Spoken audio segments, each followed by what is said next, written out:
നമ്മളെ കുറിഞ്ഞിയിൽ ഫെബ്രുവരി 10 മുതൽ 13 വരെ തെയ്യാന്ന് കേട്ടാ. കുറേ ആൾക്കാർ എന്നോട് ചോദിച്ചിട്ടുണ്ടായിനി ഈ എല്ലാ വീഡിയോയിലും നമ്മളെ കൊട്ടണച്ചേരി, നമ്മളെ തൊണ്ടച്ചങ്കോട്ടം, എന്തിനാണ് നീ നമ്മളേന്ന് ചേർക്കുന്നത് ആദ്യം? അതിപ്പോൾ നമ്മളെ പയ്യന്നൂർക്കാർക്ക് എല്ലാം നമ്മളതാണ്. അതിപ്പം നീ ആയാലും ഞാനായാലും എല്ലാം നമ്മളാണ്, എല്ലാം നമ്മളതാണ്. അപ്പോൾ കണ്ണൂർ ജില്ലയിലെ പയ്യന്നൂരിൽ തായ്നേരിയിൽ സ്ഥിതി ചെയ്യുന്ന ഒരു തറവാട്ട് ക്ഷേത്രമാണ് തായ്നേരി കുറിഞ്ഞി ക്ഷേത്രം. ഇന്ത്യയിൽ തന്നെ ഒരു സസ്യത്തെ പ്രതിനിർമ്മിക്കപ്പെട്ട അപൂർവ ക്ഷേത്രമാണിത്. തായ്നേരി പ്രദേശത്തെ പുന്നക്കൽ തറവാട്ടിലെ ഒരു കാർണോർ ഇവിടെ ഒരു കുറിഞ്ഞിയുടെ തൈ വെച്ച് പിടിപ്പിച്ചു. അധികം താമസിയാതെ ഈ തൈയിൽ നിന്നും ഇലകൾ പൊട്ടി ആ പ്രദേശമാകെ കുറിഞ്ഞി തൈകളാൽ സമൃദ്ധമാവുകയും കാർണോൻ തൈനട്ട ഭാഗത്തെ ദേവസ്ഥാനമായി കൽപ്പിച്ച് അവിടെ ക്ഷേത്രം പണിയുകയും ചെയ്തു.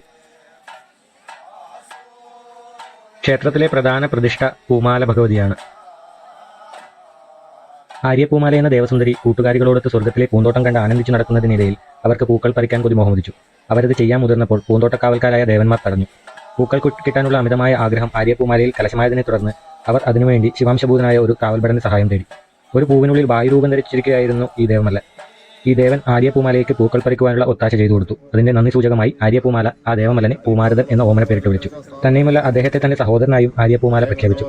ഇതിനെ തുടർന്ന് ഇരുവരും ഇണവരിയാത്ത വിധമുള്ള ചങ്ങാത്തത്തിൽ എത്തിച്ചേരുകയും ചെയ്തു.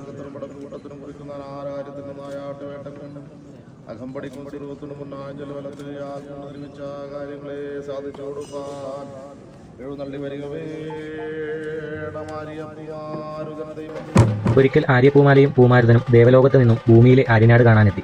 ആര്യനാട്ടിലെ കാഴ്ചകൾ കണ്ടു കഴിഞ്ഞപ്പോൾ അവർക്ക് മലനാട് കാണുവാൻ മോഹമിച്ചു. മലനാട്ടിലേക്കുള്ള കടൽ വഴി യാത്ര പോകുവാൻ ഒരു കപ്പൽ നൽകുവാൻ അവർ ആര്യരാജാവിനോട് ആവശ്യപ്പെട്ടു. എന്നാൽ അവരെ യഥാവിധി തിരിച്ചറിയാൻ കഴിയാതിരുന്ന രാജാവിന് അവരുടെ ആവശ്യം നിരസിക്കേണ്ടി വന്നു. ഇതിൽ കുപിതരായ ആര്യപൂമാലയും പൂമാരുതനും ആര്യരാജാവിന്റെ പുത്രി ആര്യപൂങ്കന്നി എന്ന രാജകുമാരിയിൽ പ്രവേശിച്ചു. രാജകുമാരിയിൽ സംഭവിച്ച മാറ്റങ്ങളിൽ പരിഭ്രാന്തനായ രാജാവ് പ്രശ്നം വെപ്പിച്ചു. പ്രശ്നവശാൽ കാര്യം ഗ്രഹിച്ച രാജാവ് പ്രശ്നപരിഹാരാർത്ഥം വിശ്വകർമാവിനെ ക്ഷണിച്ചു. രാജസന്നിധിയിലെത്തിയ വിശ്വകർമാവ് നൂലും കോലും എടുത്ത് കൊട്ടാരത്തിലെ ചന്ദനവും കുങ്കുമവും അകിലും നിരന്നു നിന്നിരുന്ന ചന്ദനപ്പൂങ്കാവിലെത്തി. ചന്ദനപ്പൂങ്കാവിലെ ചന്ദന കുങ്കുമ അകിൽമരങ്ങൾ കൊണ്ട് അദ്ദേഹം കലം ആകൃതിയിൽ ഒരു കപ്പൽ നിർമ്മിച്ചു. കപ്പലിന് 41 കോൽ നീളവും 21 കോൽ വീതിയുമാണ് ഉണ്ടായിരുന്നത്. കപ്പലിൽ കൊടിത്തോരണങ്ങൾ തൂക്കുകയും കപ്പലിന്റെ അകം പട്ടുതുണി കൊണ്ട് വിരിക്കുകയും ചെയ്തിട്ട് അദ്ദേഹം രാജകുമാരിയുടെ ദേഹത്തു നിന്നും ആര്യപൂമാലയെയും പൂമാരുതനെയും ഒഴിപ്പിച്ച് ഈ കപ്പലിൽ പ്രവേശിപ്പിച്ചു. തുടർന്ന് ആര്യപൂമാലയെയും പൂമാരുതനെയും വഹിച്ചുകൊണ്ടുള്ള ഈ കപ്പൽ മലനാട്ടിലെത്തുകയും ചെയ്തു. ആര്യനാട്ടിൽ നിന്നും ആനയിക്കപ്പെട്ട കപ്പൽ എത്തിച്ചേർന്നത് മലനാട്ടിലെ ഏഴിമലയ്ക്കടുത്ത്, ഇപ്പോൾ കാസർഗോഡ് ജില്ലയിലെ ചെറുവത്തൂരിൽ ഒരിയര അഴിമുഖത്തായിരുന്നു.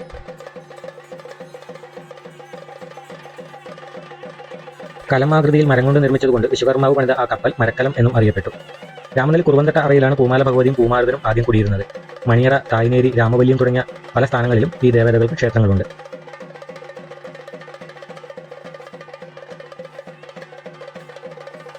കുറിഞ്ഞി ക്ഷേത്രത്തിൽ പൂമാരുതൻ, മടയിൽ ചാമുണ്ടി, രക്തചാമുണ്ടി, വിഷ്ണുമൂർത്തി, ഒറ്റക്കോലം, പുതിയ ഭഗവതി എന്നീ തെയ്യങ്ങൾ കെട്ടിയാറുന്നുണ്ട്.